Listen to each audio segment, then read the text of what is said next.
I'm Ron Strickland. This webcast is one of a series in which I'm providing some brief lectures and commentaries on topics from the courses I teach in literature and cultural studies. This particular installment is one in which I'm looking at the prologue to the Wife of Bath's tale from Chaucer's Canterbury Tales, and discussing the Wife of Bath's debate with the patriarchal order of Christian tradition and the Roman Catholic clergy, and her representation of her experience with men in her 5 marriages. In my last webcast, I looked at what she says about her relationships with her first 4 husbands. In this webcast, we'll be looking at her relationship with Janikin, her 5th husband. Now, of my 5th husband, I'll tell you what. God let his soul never come in hell, and yet he was to me the greatest scoundrel. He fell on my ribs one after another, and yet shall be until my final day. Now, so he was hitting her, his 5th husband. But in our bed, he was so lively and gay, and moreover, he so well could deceive me when he would have my pretty thing. One that he would on my belle chose, which is the French there. Though he had beaten me on every bone, he could win my love back again straight away. I believe I loved him best because he was of his love standoffish to me. We women have, if I shall not lie, in this matter, a curious fantasy. Note that whatever thing we may not easily have, we'll cry all day and crave for it. Forbid us a thing, and we desire it. Press on us fast, and then we will flee. We always want what we can't have. Every woman that is wise knows this. Well, my 5th husband, God bless his soul, whom I took for love and not for riches. He was formerly a clerk of Oxford, and he had left school and came to board with my close friend dwelling in our town. God have her soul. Her name was Allison. She knew my heart and also my secrets. To her I revealed all my secrets. For had my husband pissed on a wall or done a thing that should have cost his life, to her and to another worthy wife, and to my niece, whom I loved well, I would have told every one of his secrets. Whether it was that my husband pissed on a wall, which would be some embarrassment, or he had done some heinous crime, I was not loyal to him. I'd go tell on him if I knew it. So she's not faithful to her husband. Now, I'm going to skip over a little interlude that's kind of interesting. I'll just mention it. I haven't said much about the pardoner who rides with the summoner. He's another religious character on the pilgrimage. And you may recall the summoner and the pardoner ride together, and the summoner has license from the church to identify people who need to be drawn before the archdeacon's court for having committed some religious crime or sin. And he would identify someone and issue a writ of appearance, a summons to the person to come to court. But riding along with him was the pardoner. And conveniently, the pardoner had a license to pardon the summons or to tear up the summons, to forgive the sin on the spot for a small fee. And so this was how they went through the territory, supporting themselves and getting some money for the church. In the description of the pardoner, he's described in some ways that scholars believe indicated that he was homosexual. And so, as the Wife of Bath is describing how she cheats husbands and describing what her husbands have all said about the woe that is in marriage for a husband, he's listening to this, and suddenly he interrupts her tale and says, well, after hearing all this, I guess I'll never get married. I was thinking about getting married, but now I'm having second thought after hearing this, right? Now, why does he say this? Some scholars think that he's protesting too much and he's trying to cover the fact that he's homosexual and act like a manly man on this journey before these other people in the audience.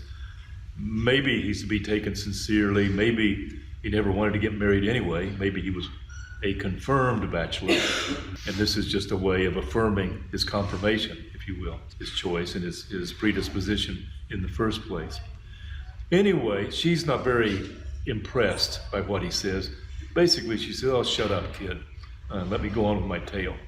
That's where we pick it up, at line 563. Now will I tell forth what happened to me. I can say that in the fields we walked, until truly we had such flirtation, this clerk and I, that for my provision for the future, I spoke to him and said to him how he, if I were a widow, should wed me. For certainly I say this for no boast, I was never yet without providing beforehand for marriage, nor for other things also. I always have a plan B. I always know what I'm going to do next. I hold a mouse's heart not worth a leak that hath but one hole to flee to. If that should fail, then all is lost. I falsely swore that he had enchanted me. My mother taught me that trick, and also I said I dreamed of him all night. He would have slain me as I lay on my back, and all my bed was full of real blood, but yet I hope that you shall do me good. For blood symbolizes gold, as I was taught, and all was false. I dreamed of it not at all. Well, never let it be said that studying literature has no purpose in life. Here's a point to note. If you are interested in someone and maybe they're not noticing you, one possible approach is to say that you've dreamed of this person. Isn't this remarkable?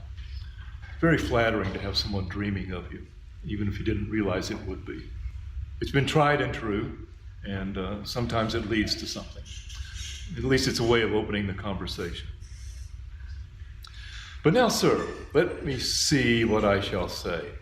By God, I have my tale again. Well, when my fourth husband was on the funeral bier, I wept continuously and acted sorry, as wives must do, for it is the custom. And with my kerchief I covered my face, but because I was provided with a mate, I wept but little, and that I affirm. To church was my husband carried in the morning, with neighbors who for him made sorrow, and Janikin, our clerk, was one of those.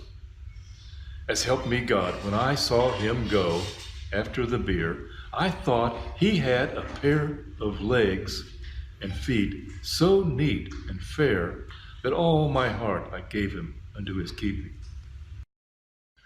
He was, I believe, 20 years old, and I was 40, if I shall tell the truth. But yet I had always a colt's tooth. With teeth set wide apart I was, and that became me well.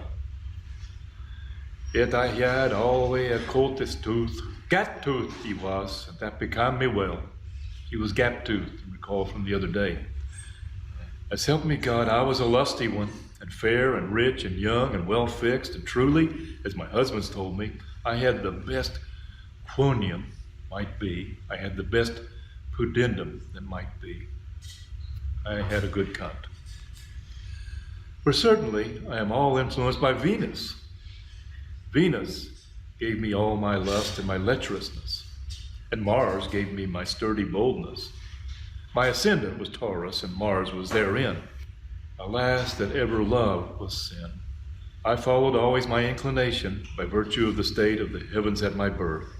That made me that I could not withdraw my chamber of Venus from a good fellow. If you're keeping track, we've got quite a list growing now, quite a list of different terms for sexual innuendo. So here, we've had her quaint and her quonium and her pudendum and her things small and his silly instrument, and now we have her love's chamber, her chamber of Venus. And she wouldn't keep her chamber of Venus from any good fellow. This idea that the astrological sign that we were born under determines or influences our destinies was common in the 14th century, and we also see many examples of the idea in Shakespeare's plays 200 years later at the turn of the 17th century. Generally, the astrological argument is rejected or discounted in Shakespeare's plays by characters who have a more modern, practical and skeptical disposition. It's harder to tell how seriously many people took the idea in the 14th century, but the Miller's Tale clearly ridicules Carpenter John's credulity in being tricked with Nicholas's ruse of astrological wisdom. And these arguments from the wife of Bath also seem clearly intended to evoke laughter. Her arguments are all so one-sided and self-serving that anything she says must be taken with a grain of salt. Nonetheless, she makes many points that resonate deeply in her arguments and her critique of the gender power hierarchy. Alas, alas, that ever love was sin, by virtue of the state of the heavens at my birth, that made me that I could not withdraw my chamber of Venus from any good fellow. Yet I have Mars mark upon my face, and also in another private place. She must have a birthmark somewhere private, she won't tell us where. Whereas God may be my salvation, I never loved in moderation, but always followed my appetite, whether he were short or long, or black or white. I took no keep, as long as they pleased me. How poor he was, nor else what of rank. What should I say, but at the month's end, this jolly clerk, this Jenican, who was so courteous, had wedded me with great solemnity. He was 20, she was 40, now they're married. For the first time in her life, since she was 12 years old, she's got herself a handsome young man, after marrying all of these old men. Well, it's not going to be a perfect, happy marriage at first. To him, I gave all the land and property that ever was given to me before then. But afterward, I repented me bitterly. He would not allow me anything of my desires.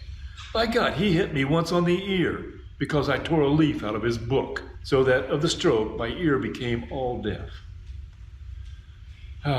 She was some deal deaf. Remember the general prologue I mentioned to you? That's one of the first things that the narrator says. A little bit deaf. Now we know why. Her fifth husband boxed her on the ear because she jumped up and tore a page out of this book he was reading and quoting from. Now we're going to hear about this book, why she got so angry that she had to tear out a page and throw it in the fire. Now I'll tell you the truth by St. James, why I tore a leaf out of this book, for which he hit me so hard that I was deaf. He had a book that regularly, night and day, for his amusement, he would always read. He called it Valerie and Theophrastus, at which book he always heartily laughed. And also, there was once a clerk at Rome, a cardinal, who was called St. Jerome, that made a book against Jovinian, in which book also there was Tertullian, Chrysippus, Trotula, and Heloise, that was abbess, not far from Paris, and also the Parables of Solomon, Ovid's Art, and many other books. And all these were bound in one volume. And every night and day was his custom, when he had leisure and spare time from other worldly occupations, to read in this book of wicked wives. He knew of them more legends and lies than there are good women in the Bible. For trust it well, it is an impossibility that any clerk will speak good of women. But now to the point, why I told thee that I was beaten for a book by God. Upon a night, Jankin, that was master of our house, read on his book, as he sat by the fire, of Eve first, how for her wickedness was all mankind brought to wretchedness, for which Jesus Christ himself was slain, who bought us back with his heart's blood. Lo, here clearly of woman you may find that woman was the cause of the loss of all mankind. Then he read me how Samson lost his hair, sleeping his lover cut it with her shears, through which treason he lost both his eyes. Then he read to me, if I shall not lie, of Hercules and his Dianete, what caused him to set himself on fire. He forgot not a bit of the care and the woe that Socrates had with his two wives, how Xanthippe cast piss upon his head. According to legend, Socrates, the philosopher, had a really terrible nagging scold of a wife. So she goes through a long list of these, and we'll skip over a few of them. He's reading night after night out loud by the fire from this book all these evil women, all the terrible things they did to their husbands. He just can't get enough of it, and she's fed up with it. And concerning this, he knew of more proverbs than in this world there grow grass or herbs. Better it is, he said, thy habitation be with a lion or a foul dragon than with a woman accustomed to scold. Better is, he said, to stay high in the roof than with an angry wife down in the house. They're so wicked and contrary. He said, a woman casts her shame away when she casts off her undergarment. And furthermore, a fair woman, unless she is also chaste, is like a gold ring in a sow's nose. He just has nothing good to say about a woman. If she's beautiful, she's not faithful. If she's ugly, he can't stand her. The wife says, when I saw he would never cease reading on this cursed book all night, all suddenly have I plucked 3 leaves out of his book, right as he read, and also I with my fist so hit him on the cheek that in our fire he fell down back. And he leapt up as does a furious lion, and with his fist he hit me on the head. And on the floor I lay as I were dead. And when he saw how still I lay, he was frightened, and would have fled on his way, till at last out of my swoon I awoke. Oh, hast thou slain me, false thief, I said, and for my land, thus hast thou murdered me? Before I am dead, yet will I kiss thee. I'm dying, but give me a kiss. And near he came, and kneeled gently down, and said, dear Sister Allison, so help me God, I shall never again smite thee. What I have done, it is thyself to blame. You drove me to it, forgive it me, and that I beseech thee.